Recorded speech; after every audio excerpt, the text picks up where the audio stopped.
അധിക വിഭവ സമാഹരണത്തിന് ഊന്നൽ നൽകിയുള്ളതായിരുന്നു ധനമന്ത്രി കെ എൻ ബാലഗോപാൽ ഇന്ന് നിയമസഭയിൽ അവതരിപ്പിച്ച സംസ്ഥാന ബജറ്റ്. സംസ്ഥാനത്തിന്റെ സാമ്പത്തിക സ്ഥിതി മെച്ചപ്പെടുത്തുന്നതിന് നിരവധി നിർദ്ദേശങ്ങളാണ് ബജറ്റിലുള്ളത്.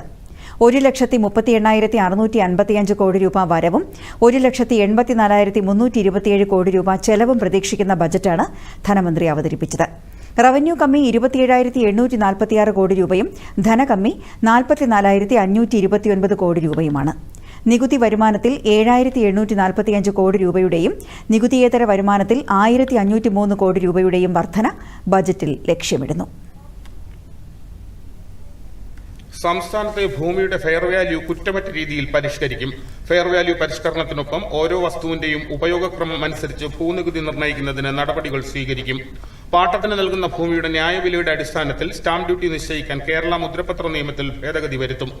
സ്വാതന്ത്ര്യത്തിന് മുൻപ് നൽകിയിട്ടുള്ള 1,312 ഹെക്ടർ പാട്ടഭൂമി കൈവശക്കാരിൽ നിന്നും നിയമാനുസരണം പാട്ടം നിശ്ചയിച്ച് പാട്ടത്തുക പിരിച്ചെടുക്കും. സർക്കാർ ഭൂമി പാട്ടത്തിനെടുത്ത് പാട്ടക്കുടിശ്ശിക വരുത്തിയിട്ടുള്ളവരുടെ കുടിശ്ശിക പിരിച്ചെടുക്കുന്നതിനും കുടിശ്ശിക തീർക്കാത്തവരുടെ ഭൂമി സർക്കാരിലേക്ക് തിരിച്ചെടുക്കുന്നതിനും സർക്കാർ നടപടി സ്വീകരിക്കും. സ്റ്റാമ്പ് ഡ്യൂട്ടി കണക്കാക്കുന്നതിനുള്ള രീതിയും ലീസ് കരാറുകൾക്ക് നിലവിലുള്ള സ്റ്റാമ്പ് ഡ്യൂട്ടി സ്ലാബുകളും പരിഷ്കരിക്കുന്നതിലൂടെ 40 കോടി രൂപയുടെ അധിക വരുമാനം ലക്ഷ്യമിടുന്നു. ഭാരതപ്പുഴ, ചാലിയാർ, കടലുണ്ടി പുഴകളിൽ 2024-25 സാമ്പത്തിക വർഷം മണൽവാരൽ പുനരാരംഭിക്കും. മണൽ നിക്ഷേപമുള്ള മറ്റു നദികളിൽ നിന്നും ഘട്ടം ഘട്ടമായി മണൽ വാരും. ഇതിലൂടെ 200 കോടി രൂപയുടെ മൊത്ത വരുമാനം പ്രതീക്ഷിക്കുന്നു. സംസ്ഥാനത്ത് സ്ക്രാപ്പിംഗ് നയം രൂപപ്പെടുത്തി നടപ്പാക്കും. ഉപയോഗശൂന്യമായ വാഹനങ്ങളും മറ്റു വസ്തുക്കളും നീക്കം ചെയ്യുന്നതിലൂടെ വിവിധ വകുപ്പുകളിൽ നിന്നായി 200 കോടി രൂപ സമാഹരിക്കാനും ബജറ്റിൽ ലക്ഷ്യമിടുന്നു. ഇന്ത്യൻ നിർമ്മിത വിദേശ മദ്യത്തിന്റെ തീരുവ കൂട്ടും. ഗാലനേജ് ഫീ ലിറ്ററിന് 10 രൂപയായി നിശ്ചയിക്കും. ഇതിലൂടെ 200 കോടി രൂപയുടെ അധിക വരുമാനമാണ് പ്രതീക്ഷിക്കുന്നത്. സ്വന്തമായി വൈദ്യുതി ഉൽപ്പാദിപ്പിച്ച് ഉപയോഗിക്കുന്ന ഉപഭോക്താക്കൾക്കുള്ള തീരുവ 15 പൈസയെ വർദ്ധിപ്പിക്കും.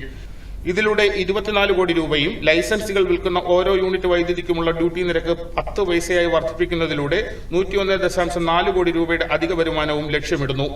മുൻ ഹൈക്കോടതി ജഡ്ജി ചെയർമാനായ കമ്മിറ്റിയുടെ ശുപാർശ പ്രകാരം സംസ്ഥാനത്തെ കോടതികളുടെ ഫീസ് പരിഷ്കരിക്കുന്നതിനായി court fees and suits valuation ആക്ടിൽ ഉചിതമായ ഭേദഗതികൾ വരുത്തി 50 കോടി രൂപയുടെ വരുമാനം പ്രതീക്ഷിക്കുന്നു.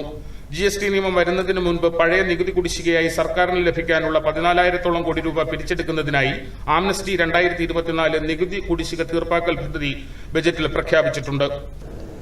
സർ, GST നിയമം വന്നതിന് മുമ്പുള്ള ചില നികുതി നിയമങ്ങളുടെ കീഴിൽ കുടിശ്ശികയായി സർക്കാരിന് ലഭിക്കാനുള്ളത് ഏതാണ്ട് 14,000 കോടി രൂപയാണ് എന്നാണ് കണക്കുകൾ. സർക്കാരിന് നവകേരള സദസ്സിലൂടെ ലഭിച്ച ധാരാളം നിവേദനങ്ങളുടെ അടിസ്ഥാനത്തിലും ആംനസ്റ്റി 2024 നികുതി കുടിശ്ശിക തീർപ്പാക്കൽ പദ്ധതി പ്രഖ്യാപിക്കുന്നു. അടയ്ക്കാനുള്ള നികുതി തുകയെ അടിസ്ഥാനമാക്കി 4 സ്ലാബുകളായി തിരിച്ച് ഇളവുകൾ അനുവദിക്കും. പദ്ധതിയിൽ ചേരുന്നതിനുള്ള അവസാന തീയതി ഈ വർഷം ഡിസംബർ 31 മോട്ടോർ വാഹന നിരക്കുകളും പരിഷ്കരിക്കും.